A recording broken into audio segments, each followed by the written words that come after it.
Hello. Here's what happens when a machine breaks down on the shop floor. The operator reports the problem to his supervisor after a short while. The supervisor then reports it to the maintenance department after some more time. The maintenance technician arrives at the machine after another short while, the time to attend. The technician takes some time to repair the machine and get it running again, the time to repair.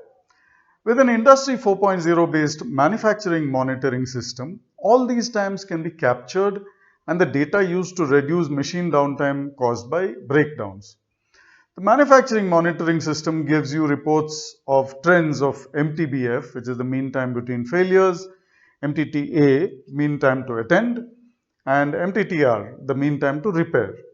To reduce machine downtime, your aim must be to increase MTBF and reduce MTTA and MTTR. You can use these statistics to reduce downtime by investigating these aspects. Is MTTA high because the technician is always busy elsewhere, attending to some other machines? Do you need more people in maintenance?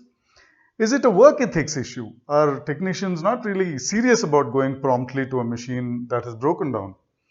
Is the MTTR high because you do not have enough spares in stock? Is it high because the technicians lack skill and need to be trained? Is it because they do not have proper equipment for diagnosis and repair?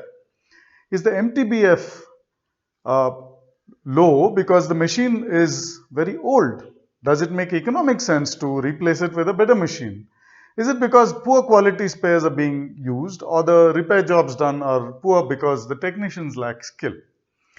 A manufacturing monitoring system can track and report various maintenance efficiency numbers and help you answer these questions.